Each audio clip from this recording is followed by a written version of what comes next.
Good morning friends. Start કરીએ આપણે કુળ વિશે. ચેપ્ટરમાં ખાલી કુળ નામનો ટોપિક બાકી છે. આ ટોપિક આપણે કમ્પેરિઝન સ્ટાઇલમાં તૈયાર કરીશું, સમજીશું અને ગોખીશું. દાખલા તરીકે આપણે જુઓ 3 કુળ ભણવાના છે. એક આ છે ફેબેસી, ત્યાર પછી આવશે સોલેનેસી અને લિલિએસી. આમાં કેવું હોય છે કે જો આપણે આખું ફેબેસી કુળ એક સાથે મોઢે કરી લઈએ ને, થઈ તો જાય. 2 વાર 3 વાર 5 વાર લખવું પડે પણ થઈ જાય. પછી સોલેનેસી કુળ કરીએ અને પછી જો સોલેનેસી કરીએ ને તો ફેબેસીના અમુક મુદ્દા ભૂલાઈ જાય. એટલે આપણે કમ્પેરિઝન સ્ટાઇલમાં 3 કુળનો અભ્યાસ કરીશું અને એ જ રીતે તૈયાર કરીશું, સમજીશું અને એ જ રીતે ગોખીશું. કમ્પેરિઝન સ્ટાઇલ એટલે આ રીતે. જો પહેલું કુળ ફેબેસી, તેની જનરલ વાત ફેબેસીની. આ કુળ પહેલાં પેપિલિયોનોઇડી નામ પહેલી વાર સાંભળ્યું હોય તો 4-5 વાર મનમાં વાગોળવાનું એટલે આવડી જાય. આ કુળ પહેલાં પેપિલિયોનોઇડી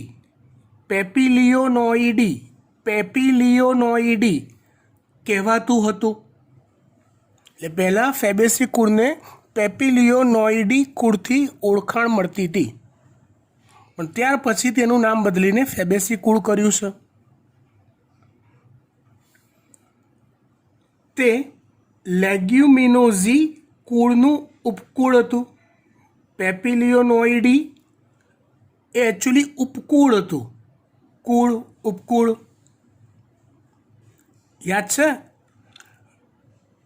વર્ગીકરણની અંદર આવે સ્ટેપ્સ આના. એ પેપિલિયોનોઇડી ઉપકુળ હતું. કયા કુળનું? તો લેગ્યુમિનોઝી કુળનું. પછી એને ઉપકુળ પેપિલિયોનોઇડી ન કહેતા એક નવું કુળ નામ આપી દીધું, જેનું નામ છે ફેબેસી. સમજી ગયા? ચલો, પહેલો પોઈન્ટ. આ કુળ પહેલાં પેપિલિયોનોઇડી કહેવાતું હતું, જે એક પ્રકારનું ઉપકુળ છે. કોનું? તો કે લેગ્યુમિનોઝી કુળનું. કયા કુળનું? લેગ્યુમિનોઝી કુળનું. ઓકે, ફેબેસીમાં આટલી વાત યાદ રાખી. ડન.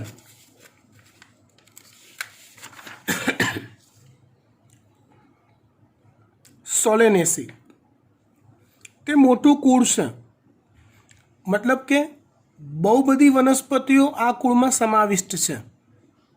રાઈટ? સામાન્ય રીતે બટાટાના કુળ તરીકે ઓળખાય છે.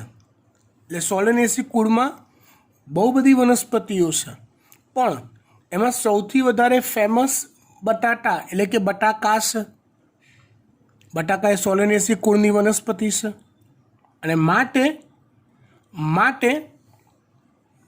એને બટાકાના કુળ તરીકે ઓળખવામાં આવે છે. રાઈટ? સોલેનેસીમાં પહેલાં આટલું યાદ રાખવાનું. લિલિએસી તેને સામાન્ય રીતે લીલી કુળ કહે છે અને લીલી કુળ તરીકે ઓળખાણ આપવામાં આવી છે. એકદળી વનસ્પતિઓની લાક્ષણિકતાઓનું પ્રતિનિધિત્વ કરે છે. મતલબ મોટાભાગની એકદળી વનસ્પતિઓ એ લિલિએસી કુળમાં સમાવિષ્ટ છે એમ કહેવાય. મોટાભાગની એકદળી વનસ્પતિઓ લિલિએસી કુળમાં સમાવિષ્ટ છે એવું કહેવાય.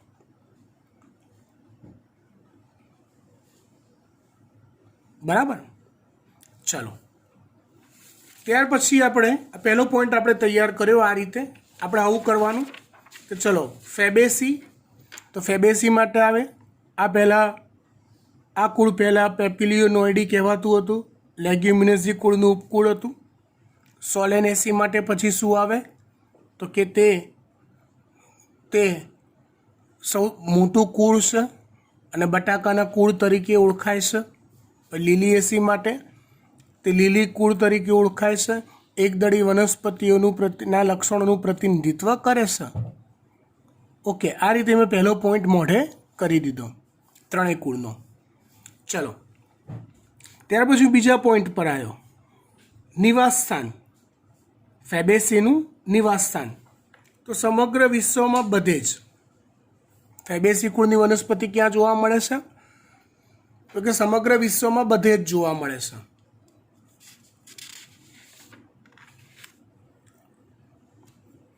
સોલેનેસી, તો તેનું નિવાસ સ્થાન તે ઉષ્ણ, શીત અને સમશીતોષ્ણ કટિબંધીય વિસ્તારોમાં વધુ વિતરિત છે. ઇન શોર્ટ, ઉષ્ણ કટિબંધ, શીત કટિબંધ અને સમશીતોષ્ણ કટિબંધના વિસ્તારોમાં સોલેનેસી કુળની વનસ્પતિ વધુ પ્રમાણમાં જોવા મળે છે. ફેબેસી માટે કયું વાક્ય યાદ રાખ્યું? સમગ્ર વિશ્વમાં બધે જ આ કુળની વનસ્પતિ જોવા મળે. સોલેનેસી માટે તે ઉષ્ણ, શીત અને સમશીતોષ્ણ કટિબંધીય વિસ્તારોમાં વધુ વિતરિત છે, ફેલાયેલી છે. લીલિએસી સમગ્ર વિશ્વમાં બધે જ આ કુળની વનસ્પતિ જોવા મળે છે. પતી ગયું. હવે મારે શું કરવાનું? શીખવાડું. આ બે મુદ્દા કર્યા પછી મારે પહેલાં ફેબેસીનો પહેલો મુદ્દો યાદ કરવાનો. શું આવશે? તો કે આ કુળ પહેલાં પેપિલિયોનોઇડી કહેવાતું હતું, લેગ્યુમિનેસી કુળનું ઉપકુળ હતું. પછી સોલેનેસીનો પહેલો પોઈન્ટ કયો આવશે? તે મોટું કુળ છે, બટાકાના કુળ તરીકે ઓળખાય છે. લીલિએસીનો પહેલો પોઈન્ટ, તેને સામાન્ય રીતે લીલી કુળ કહે છે. એકદળી વનસ્પતિઓની લાક્ષણિકતાઓનું પ્રતિનિધિત્વ કરે છે. ફેબેસીનો બીજો પોઈન્ટ, નિવાસ સ્થાન, સમગ્ર વિશ્વમાં બધે જ. સોલેનેસીનો બીજો પોઈન્ટ, નિવાસ સ્થાન, તે ઉષ્ણ, શીત અને સમશીતોષ્ણ કટિબંધીય વિસ્તારોમાં વધુ વિતરિત હોય છે. લીલિએસીનું નિવાસ સ્થાન સમગ્ર વિશ્વમાં બધે જ જોવા મળે છે. વાનસ્પતિક લક્ષણો. ફેબેસી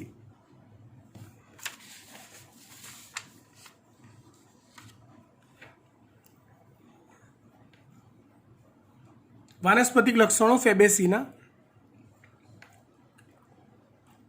વૃક્ષ, ક્ષુપ, છોડ સ્વરૂપે જોવા મળે છે. એટલે આ કોની વનસ્પતિઓ પૈકી કોઈક વનસ્પતિ છોડ પણ હોય, કોઈક વનસ્પતિ ક્ષુપ પણ હોય અને કોઈક વનસ્પતિ વૃક્ષ પણ હોય.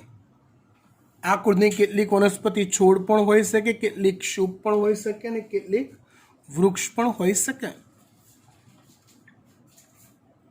આ કુળની વનસ્પતિમાં મૂળ ગંડિકાઓ ધરાવતા હોય છે. મૂળ ગંડિકા એટલે યાદ કરો, આપણે ઓલું ખબર છે ભણતા હતા, કઠોળ વર્ગની વનસ્પતિ હોય એના મૂળ હોય તો અહીંયા એટલે મૂળ ગંડિકા આવે, જેમાં રાઇઝોબિયમ બેક્ટેરિયા સહજીવી હોય. યાદ આવે છે? તો આવી મૂળ ગંડિકાઓ જોવા મળતી હોય. આ કુળની એટલે કે ફેબેસી કુળની વનસ્પતિઓમાં છોડ, ક્ષુપ અને વૃક્ષ સ્વરૂપે જોવા મળે. મૂળ ગંડિકાઓ ધરાવે છે. રાઈટ? ચલો, સેમ એવો જ મુદ્દો લઈએ આપણે સોલેનેસી કુળનો. વનસ્પતિ મુખ્યત્વે છોડ, ક્ષુપ અને ભાગ્યે જ નાના વૃક્ષ સ્વરૂપે હોય છે. ઇન શોર્ટ, આ કુળની વનસ્પતિમાં કોઈ વનસ્પતિ ઊંચું વૃક્ષ હોતી નથી, ખૂબ ઊંચાઈ ધરાવતું વૃક્ષ હોતી નથી. કાં તો છોડ હોય, કાં તો ક્ષુપ હોય, કાં તો નાનું વૃક્ષ હોય. કોની વાત છે? સોલેનેસીની. આવો જ મુદ્દો ફેબેસીમાં શું આવ્યો? છોડ ક્ષુપ કે વૃક્ષ સ્વરૂપે જોવા મળે, હા, અને મૂળમાં મૂળ કંડિકાઓની હાજરી હોય. સોલેનેસીમાં વનસ્પતિઓ મુખ્યત્વે છોડ ક્ષુપ અને ભાગ્યે જ નાના વૃક્ષ સ્વરૂપે જોવા મળે છે.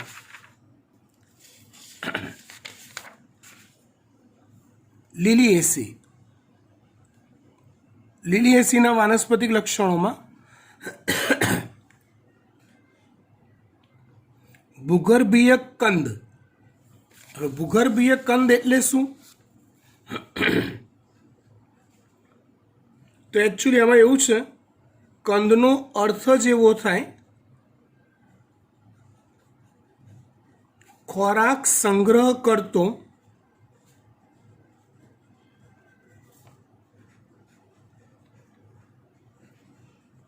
ભૂગર્ભીય ભાગ. જમીનની અંદર હોય એવો વાનસ્પતિક ભાગ જો ખોરાક સંગ્રહ કરતો હોય તો એને કંદ કહેવાય. એટલે આ કુળની વનસ્પતિઓમાં, કયા કુળની? લીલિએસી કુળની વનસ્પતિઓમાં ભૂગર્ભીય કંદ જોવા મળે છે. મતલબ એમાં જમીનની અંદર ખોરાક સંગ્રહિત કોઈક ભાગ જોવા મળે છે. વજ્રકંદ. કંદનો અર્થ તો આપણે આપી દીધો, આ રહ્યો. આ વજ્રનો અર્થ થાય સખત. ચલો, તમે સુરણનું નામ સાંભળ્યું છે? સુરણ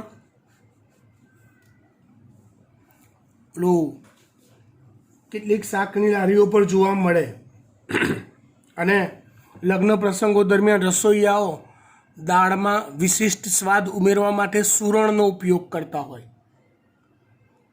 એ મોટું હોય, આવડું મોટું, આટલું મોટું હોય, બરાબર? તો એ પણ કંદ છે, જમીનમાં જ ઉગે છે, પણ સખત રચના છે, માટે એને વજ્રકંદ કહેવાય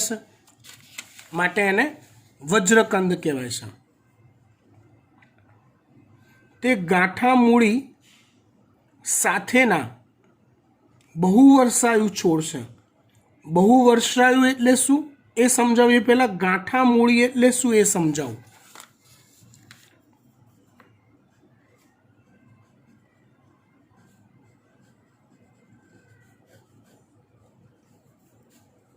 તો જે વનસ્પતિના ભૂગર્ભીય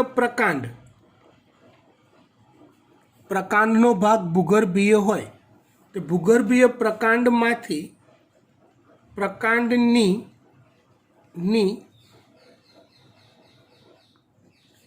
ગાંઠોમાંથી અસ્થાનિક મૂળ ઉદ્ભવતા હોય.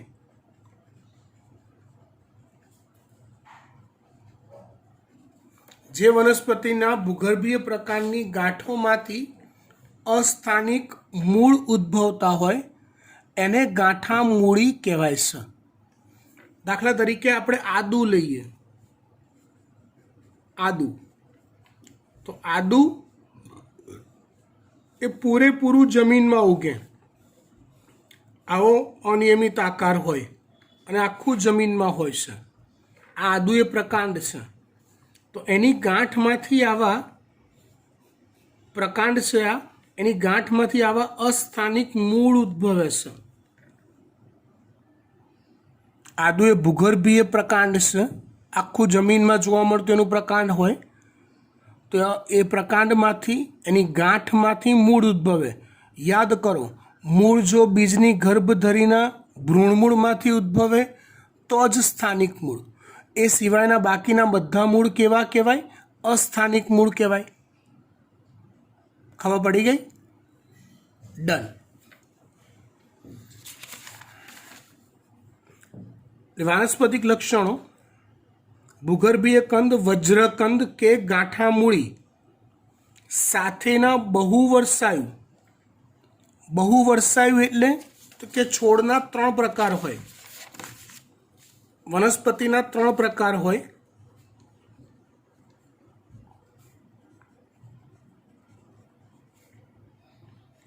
એક વર્ષાયુ,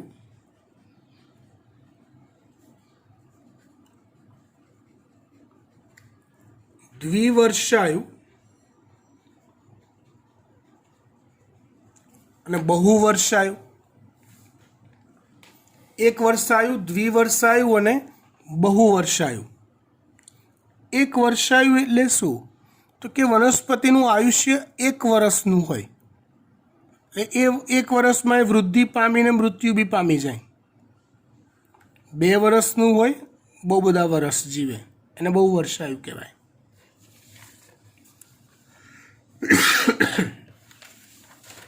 ચલો, હવે આપણે ફરી પાછું સેમ સ્ટાઇલમાં મોઢે કરવાનું. વાનસ્પતિક લક્ષણો ફેબેસી. ક્ષુપ વૃક્ષ છોડ સ્વરૂપે હોય, મૂળમાં મૂળ ગંડિકાઓ ધરાવે. એવું સોલેનેસીની અંદર શું જોવા મળે? વાનસ્પતિક લક્ષણો મુખ્યત્વે છોડ, ક્ષુપ અને ભાગ્યે જ નાના વૃક્ષ સ્વરૂપે હોય, કોઈ મોટા વૃક્ષ હોય નહીં. લીલિએસીમાં આવે ભૂગર્ભીય કંદ, વજ્રકંદ કે ગાંઠા મૂળી સાથેના બહુવર્ષાયુ છોડ. ભૂગર્ભીય કંદ, વજ્રકંદ કે ગાંઠા મૂળી સાથેના બહુવર્ષાયુ છોડ. ઓકે, ચાલો, હવે આટલું થયા પછી એકડ એકથી સોલેનેસીનો પહેલો પોઈન્ટ બોલવાનો મોઢે, ફેબેસીનો પહેલો પોઈન્ટ મોઢે બોલવાનો, સોલેનેસીનો પહેલો પોઈન્ટ મોઢે બોલવાનો, કમ્પેરિઝનમાં લીલિએસીનો પહેલો પોઈન્ટ મોઢે બોલવાનો. ફેબેસીનું નિવાસ સ્થાન, સોલેનેસીનું નિવાસ સ્થાન, લીલિએસીનું નિવાસ સ્થાન. ફેબેસીના વાનસ્પતિક લક્ષણો, સોલેનેસીના વાનસ્પતિક લક્ષણો, લીલિએસીના વાનસ્પતિક લક્ષણો. ડન. ચલો, ફરી પાછું સોલેનેસીમાં વાનસ્પતિક લક્ષણોની અંદર જ એના પ્રકાંડ વિશે વાત કરીએ. તેનું પ્રકાંડ શાકીય હોય. પ્રકાંડ કેવું હોય? શાકીય. શાકીય એટલે શાખીય નથી. શાખીય હોય ને તો એનો અર્થ શાખાઓ યુક્ત થાય.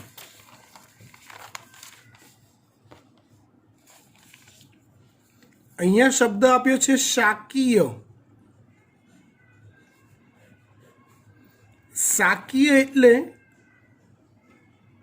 બહુ લાંબુ ન હોય એવું.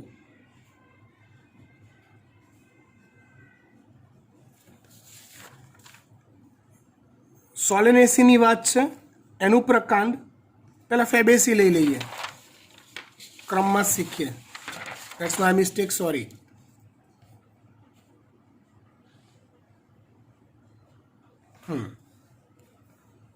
ફેબેસી પ્રકાંડ એના તટ્ટાર હોય.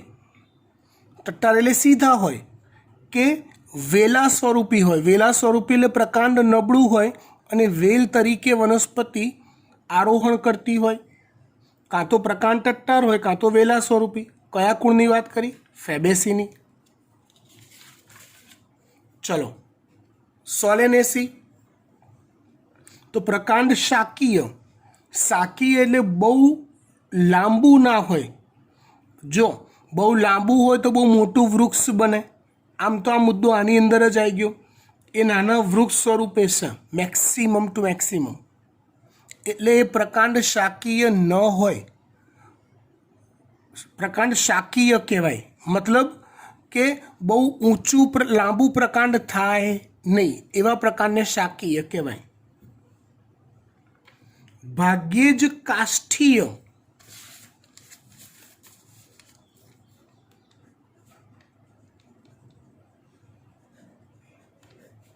કાષ્ઠીય એટલે શું સમજો તો કાષ્ઠનો અર્થ થાય છે લાકડું. એટલે મજબૂત લાકડા સ્વરૂપનું હોય એને કાષ્ઠીય કહેવાય. જ્યારે પ્રકાંડ બહુ જ ઊંચું જાય ને ત્યારે પહોળું પણ થાય, અને પહોળું થાય એટલે કાષ્ઠીય બને, મજબૂત લાકડા જેવું બને. समझो कठण बने एकदम। तो अहींया एवुं कहेवा मागे छे कि सोलेनेसी कुळनी वनस्पतिनुं प्रकांड बहु लांबू थतुं ज नथी, तेवुं काष्ठीय पહોળું सखत बी बनतुं नथी, भाग्ये ज बने छे। कोईक ज कुळ कोईक ज वनस्पति एवी हशे आ कुळनी। हवाई हवाई एटले प्रकांड जमीनथी उपर होय। हवाई એટલે પ્રકાંડ જમીનથી ઉપર હોય, બટ નેચરલ નોર્મલી આવું જ હોય। પણ અહીંયા તમે જુઓ લાસ્ટમાં બટાકામાં ભૂગર્ભીય પ્રકાંડ છે, એટલે બટાકામાં પ્રકાંડનો ઘણો ખરો ભાગ ભૂગર્ભીય છે। બાકીની બધી સોલેનેસી કુળની વનસ્પતિમાં પ્રકાંડ હવાઈ હોય છે। પ્રકાંડ સીધા નળાકાર, સીધા એટલે સીધા, રાઈટ, નળાકાર હોય છે, શાખિત હોય છે એટલે કે શાખાઓ યુક્ત હોય છે, કાં તો મજબૂત હોય કાં તો પોલું હોય। સીધી વાત છે। કેટલીક સોલેનેસી કુળની વનસ્પતિમાં પ્રકાંડ વચ્ચેથી પોલું હોય છે, બહુ મજબૂત હોતું નથી, બરાબર, અને કેટલીકમાં મજબૂત હોય છે। રોમમય કે રોમવિહીન હોય। જો પ્રકાંડને તમે અડો છો, ધારો કે આ પ્રકાંડ છે કોઈ વનસ્પતિનું અને હું અડું છું, તો આ સ્પર્શે લીસું હોય, આ સ્પર્શે લીસું હોય ને તે રોમવિહીન કહેવાય। પ્રકાંડ રોમવિહીન કહેવાય। પણ જો સ્પર્શે ખરબચડું હોય, રફ સપાટી હોય એની, તો એને રોમયુક્ત કહેવાય। રોમનો અર્થ થાય છે વાળ, રોમનો અર્થ થાય છે વાળ। એટલે જો વાળ જેવા પ્રવર્ધુ હોય ને તો એ પ્રકાંડ સ્પર્શે ખરબચડું હોય, અને વાળ જેવા દાખલા તરીકે કેવું છે, મારા શરીરનો આ ભાગ જુઓ, તો આ ભાગમાં અહીંયા રૂંવાટીઓ છે, આ જે દેખાય છે રૂંવાટી, તો અહીંયા હું સ્પર્શ કરીશ ને તો બરછટ હશે, રફ હશે, કેમ કે આ સપાટી રોમયુક્ત કહેવાય। પણ જો હું આ ભાગને સ્પર્શ કરીશ ને અહીંયા, તો સ્પર્શે લીસું હશે, કેમ કે ત્યાં રૂંવાટી નથી, એટલે આ સપાટી કેવી હોય, રોમવિહીન હોય। સમજી ગયા? બટાકામાં ભૂગર્ભીય પ્રકાંડ એ તો મેં પહેલાં સમજાવી દીધું। ફરી એક વાત, સોલેનેસી પ્રકાંડ શાકીય, શાકીય એટલે કેવું, બહુ ઊંચું કે બહુ લાંબુ ના હોય એવું। ભાગ્યે જ કાષ્ઠીય મતલબ કે સખત લાકડા સ્વરૂપનું ભાગ્યે જ હોય। હવાઈ જમીનની ઉપર હોય પણ બટાકામાં ભૂગર્ભીય હોય। સીધા હોય, નળાકાર હોય, શાખિત હોય, શાખાઓ ધરાવતા હોય, મજબૂત હોય કાં તો વચ્ચેથી પોલું હોય, રોમમય હોય, રોમમય એટલે રફ સપાટી હોય, કાં તો રોમ વિહીન પણ હોય। કોની વાત કરી આપણે? આ પ્રકાંડની। કોનું પ્રકાંડ? સોલેનેસી કુળનું। આની આગળ ફેબેસી કુળના પ્રકારની વાત કરી હતી, એમાં એક જ વાક્ય હતું, તે તટ્ટાર કે વેલા સ્વરૂપી હોય છે। આ શાકીય, ભાગ્યે જ કાષ્ઠીય, હવાઈ, સીધા નળાકાર, શાખિત, મજબૂત કે પોલા હોય, રોમમય કે રોમવિહીન હોય। બટાકામાં એ ભૂગર્ભીય હોય। લીલિએસી કુળની અંદર પ્રકાંડનું કોઈ વર્ણન આપણને આપ્યું નથી, બરાબર, નીટમાં શીખવાડીશું, ચોપડીમાં નથી આપ્યું એટલે આપણે હાલ શીખવાડતા નથી। પછી વાત કરીએ આપણે પર્ણની।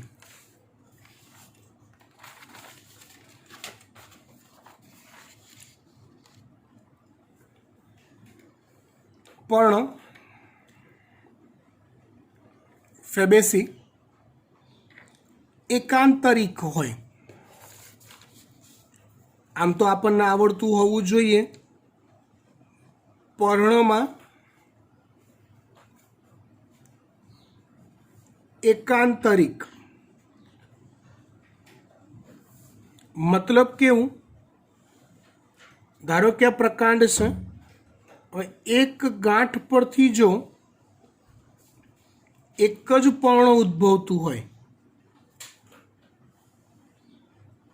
एक गांठ परथी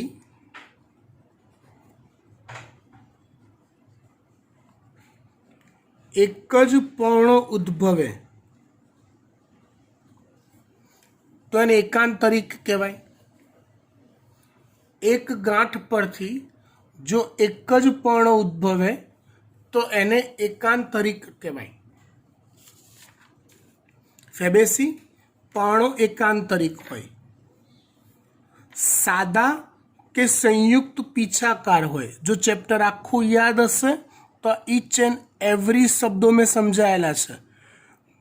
आगळ भणवामां आई गयुं छे पर्ण सादा होय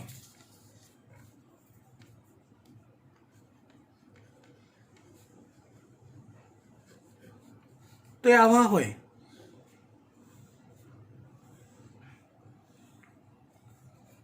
અને સંયુક્ત પીછાકાર હોય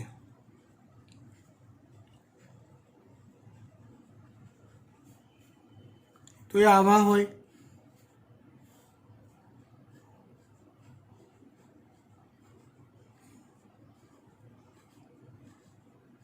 આવું પર્ણો કાં તો સાદા હોય કાં તો સંયુક્ત પીછાકાર હોય। આખું એક જ પર્ણ કહેવાય। યાદ છે ને?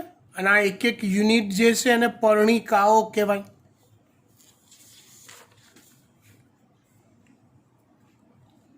પર્ણતલ પીનાધાર પર્ણતલ પીનાધાર આ મુદ્દો ચોપડીમાં નથી આપ્યો પણ આવડતો હોવો જોઈએ। તમે જોજો અમુક વનસ્પતિના પર્ણ આવા હોય आ रीते गोठवायेला होय ने अमुकना पर्णो जुओ तो आवा होय ढળી પડેલા ડ્રિંગ પડી ગયેલા હોય એવા। ઓલું આસોપાલો તમે જોજો ધ્યાનથી એના બધા પાંદડા મરેલા જ હોય પૂરા નીચે ઢળેલા જ હોય ટટ્ટાર ના હોય હે ને। તો આ બંનેમાં આવું ગેપ રહેવાનું શું કારણ तो समझाओ तमने। आ जे विस्तार छे ने आ विस्तार एने पर्णतल कहेवाय।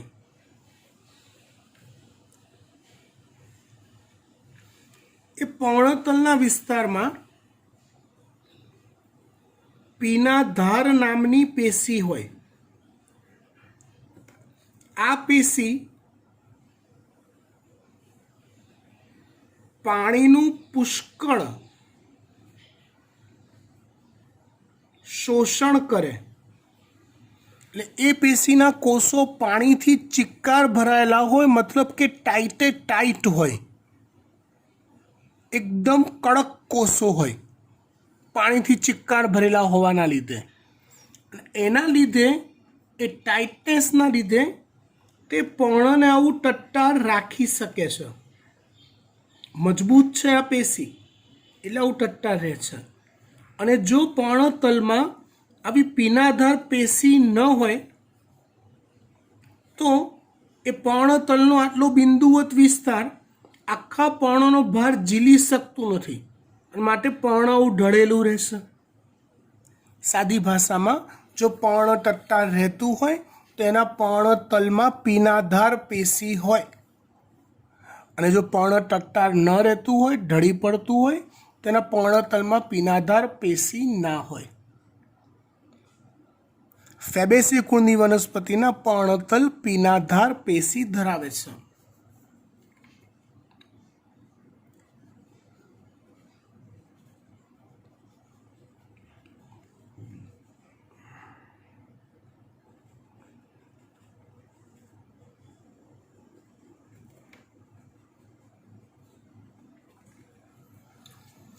ओके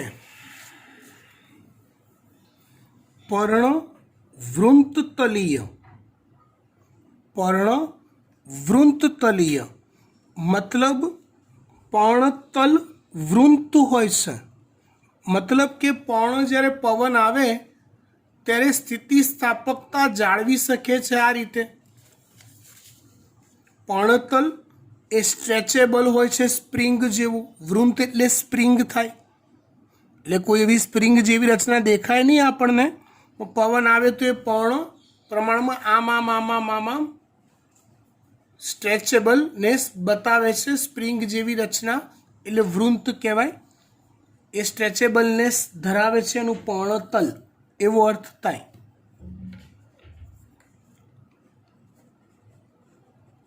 પર્ણ વૃંતતલીય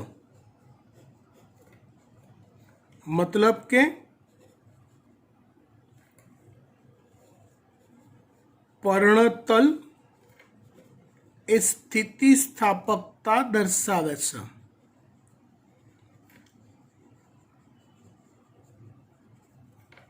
પર્ણતલ એ સ્થિતિસ્થાપકતા દર્શાવે છે. ઉપપર્ણીય, ઉપપર્ણીય એટલે ઉપપર્ણની હાજરી હોય છે. ઉપપર્ણીય એટલે ઉપપર્ણની હાજરી હોય છે. ઉપપર્ણ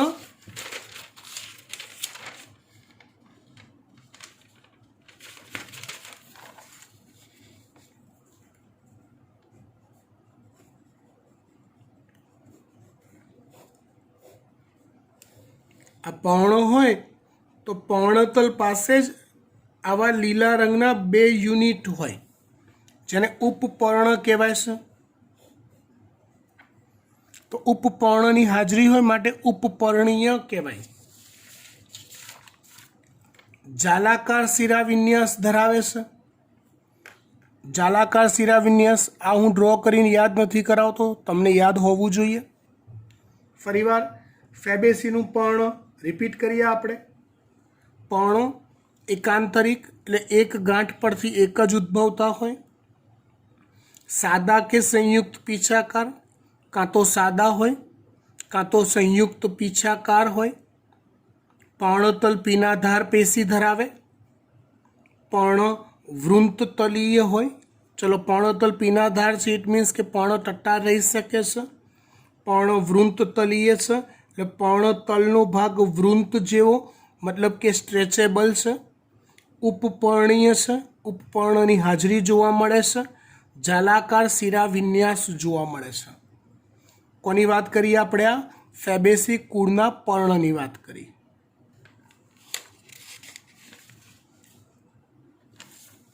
એવી રીતે વાત કરીએ આપણે સોલેનેસીના પર્ણ. એકાંતરિક એ આગળ શીખવાડી દીધું, એક ગાંઠ પરથી એક જ પર્ણ સર્જાતા હોય. સાદા, સાદા ભાગ્યે જ સંયુક્ત પીછાકાર. કોઈક જ એવી વનસ્પતિ હશે સોલેનેસી કુળની કે જેમાં સંયુક્ત પીછાકાર પર્ણ હોય. અનુપપર્ણીય મતલબ કે ઉપપર્ણ ન ધરાવે તેવું. અનુપપર્ણીય મતલબ કે ઉપપર્ણ ન ધરાવતું હોય તેવું, જેને કહેવાય અનુપપર્ણીય. અને જાલાકાર શિરાવિન્યાસ ધરાવે. કયું કુળ? સોલેનેસી.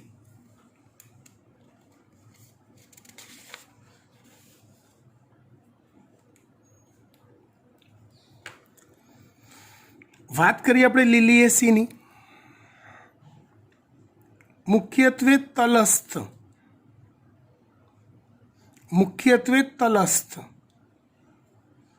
તલસ્થ એટલે તો કે પર્ણ એ પ્રકાંડના તલ ભાગોએથી જ ઉદ્ભવતા હોય.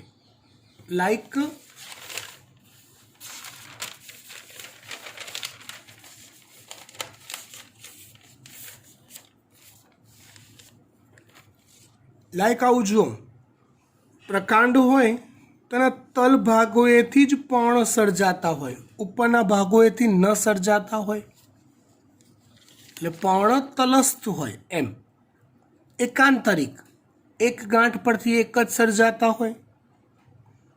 રેખીય રેખીય એટલે સીધા હોય પર્ણ. પર્ણ કેવા હોય? સીધા હોય. અનુપપર્ણીય, ઉપપર્ણનો અભાવ હોય અને સમાંતર શિરાવિન્યાસ હોય. જો ફેબેસિયલ અને સોલેનેસીમાં જાલાકાર શિરાવિન્યાસ હોય, લિલિએસીમાં સમાંતર શિરાવિન્યાસ હોય છે. ખબર પડી? ડન. તમારે આ ત્રણેય મુદ્દા